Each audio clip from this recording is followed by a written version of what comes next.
عورت مارچ کیا ہے؟ بنیادی طور پر اس طرح کے جتنے ایونٹس ہوتے ہیں یہ اسلام کے خلاف ان کی مذموم اور گھناؤنی سوچ کا ایک عکس ہوا کرتا ہے۔ ویلنٹائن ڈے، ناجائز عشق اور محبت کو اتنا بڑا کور دینا اور کوریج دینا، عورت مارچ کے نام پر عورتوں کا بے پردہ باہر آنا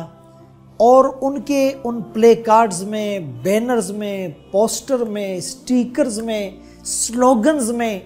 جو الفاظ ہوتے ہیں وہ اسلامی احکامات کے بالکل منافی ہوا کرتے ہیں۔ انسانی حقوق کے نام پر ہیومن رائٹس کے چیمپئن بننے والے سب سے زیادہ جو فوکس کرتے ہیں وہ عورت کو اور عورت کی تعلیم کو کرتے ہیں۔ انہیں عورتوں کی تعلیم کی فکر ہوتی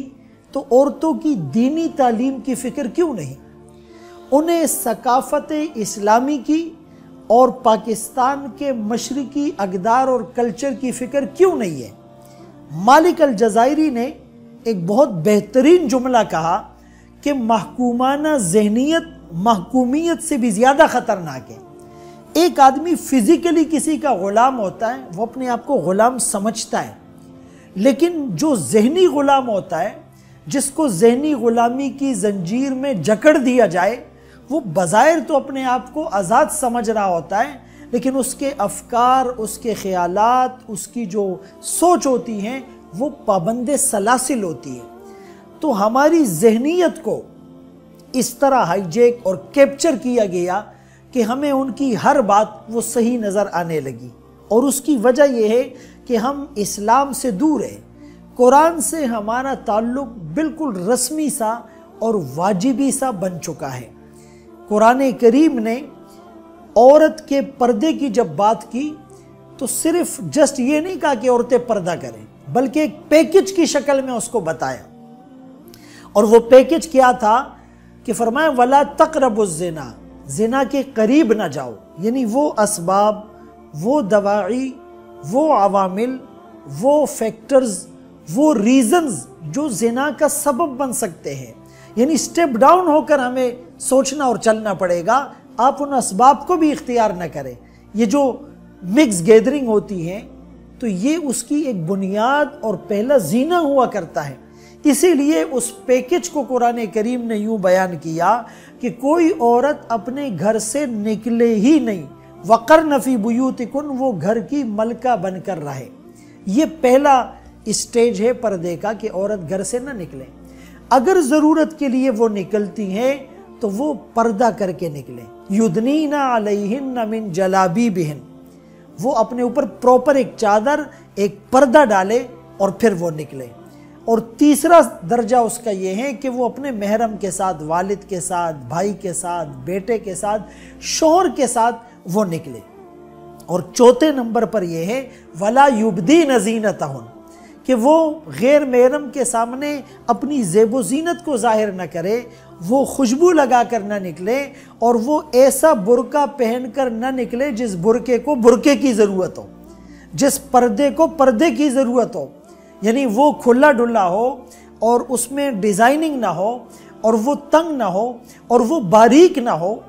تو اگر ان چیزوں کی رعایت رکھتے ہوئے وہ پراپر پردہ کر کے ضرورت سے گھر سے نکلے اور محرم کے ساتھ نکلیں، اور وہ خوشبو نہ لگائے اور وہ مردوں کو اپنی طرف متوجہ کرنے کے لیے پاؤں زور سے نہ مارے، یعنی جس اسلام نے اتنی ریسٹرکشنز اور پابندی لگائی ہے کہ عورت اپنے پاؤں کو بھی نہ مارے جس سے مرد متوجہ ہو سکتا ہے، عورت خوشبو بھی نہ لگائے جس سے مرد اس کی طرف موٹیویٹ ہو سکتا ہے، اور عورت جو ہے وہ یعنی اپنے ہاتھ پر ہاتھ مار کر تو کسی کو انفارم کرے، آواز بھی بغیر ضرورت کے نہ نکالے، اور ان کیس اگر وہ آواز نکالتی ہیں تو اس کی آواز میں غیر محرم کے سامنے نرمی نہ ہو، وہ سٹریٹ اوے اور وہ بالکل سٹریٹ فارورڈ ہو کر بات کرے، سنجیدگی کے ساتھ وہ بات کرے تاکہ کسی کے دل میں گناہ کا خیال پیدا نہ ہو۔ اور پھر اس کے بعد چوتھے نمبر پر کہا کہ وہ غیر محرم سے اگر ضرورت کے مطابق سخت لہجے میں اور بالکل سیدھے لہجے میں بات کرتی بھی ہیں تو اس کے بعد بھی وہ اس کے ساتھ زیادہ مراسم اور ناجائز تعلقات کو نہ بڑھائے. اسی طرح مکس گیدرنگ نہ ہو. کوئی مرد کسی غیر محرم عورت کے ساتھ جب تنہائی میں بیٹھتا ہے تو تیسرا ان کے ساتھ شیطان ہوتا ہے. وہ ان کو پرووک کرتا ہے, وہ ان کو مس لیڈ اور مس گائیڈ کرتا ہے, اور پھر وہ زنا جیسے ایک کبھی عمل کے اندر مبتلا ہو جاتے ہیں اور اللہ کی مدد ان سے اڑ جاتی ہے. آج کل ایک نعرہ لگایا جاتا ہے جی پردہ تو دل کا ہوتا ہے. اس سوچ نے, اس نعرے نے انسانیت کو ننگا کر دیا. یعنی صحابہ اکرام جو اس امت کے سپیریئر لوگ تھے, یعنی تقوی اور موڈیسٹی جن کے اندر سب سے زیادہ تھی, اور پھر ازواج مطہرات جو نبی کی بیویاں ہیں, امت کی مائیں ہیں, جن کا انتخاب رب العالمین نے کیا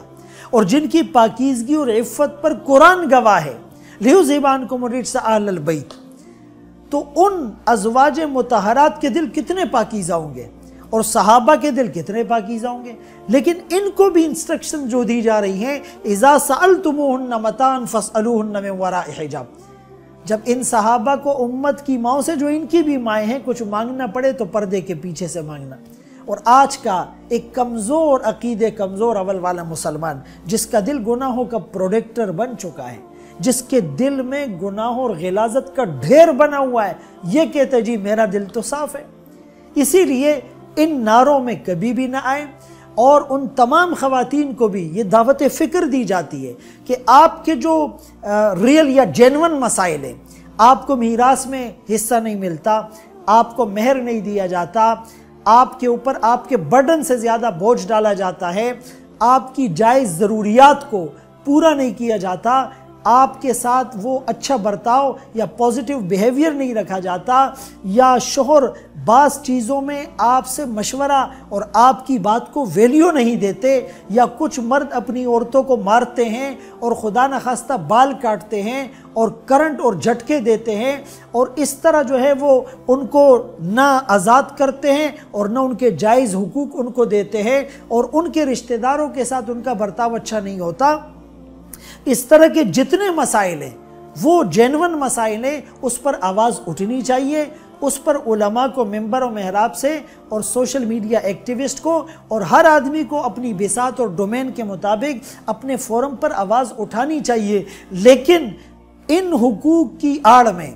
آپ یہ جو دوسری باتیں کرتے ہیں, نکاح کے خلاف جو آپ پروپیگنڈا کرتے ہیں, پردے کو جو آپ تنقید کا نشانہ بناتے ہیں, اسلامی تعلیمات کی جو آپ دھجیہ بکھیرتے ہیں, اور خلافت راشدہ اور صحابہ کے دور کو جو آپ ڈارک ایج سے تعبیر کرتے ہیں, یا این جی اوز کے فنڈڈ این جی اوز کے پروپیگنڈے کو جو آپ آگے پھیلا رہے ہیں, یا مغرب کو خوش کرنے کے لیے ویسٹرن زبان آپ استعمال کر رہے ہیں, یا آپ فحاشی اور عریانیت کو ڈرامے اور فلمیں اور اس طرح کے ایونٹ اور میوزیکل کنسرٹ کی صورت میں جو پیش کرنا چاہ رہے ہیں, تو اس ملک کے اندر اس کی اجازت آپ کو بالکل نہیں دی جا سکتی. ہم آپ کو دعوت فکر دیتے ہیں, آپ اسلام کے قریب آئے, آپ اسلامی تعلیمات اور اسلامی احکامات کو فالو کریں. انشاءاللہ آپ کی زندگی میں آپ کو سکون, آپ کو سیٹسفیکشن, آپ کو پلیجر ویوز, اور آپ کو ایک بہترین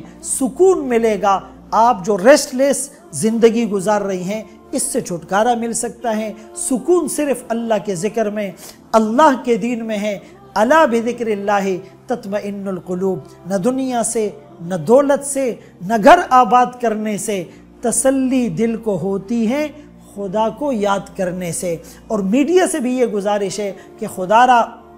ان کو انکریج کرنے کے بجائے اگر ہم ریئل پکچر لوگوں کے سامنے رکھیں اور ان کو بھی یہ بات سمجھائی جائے, تو اس میں آپ کا بھی حصہ ہوگا.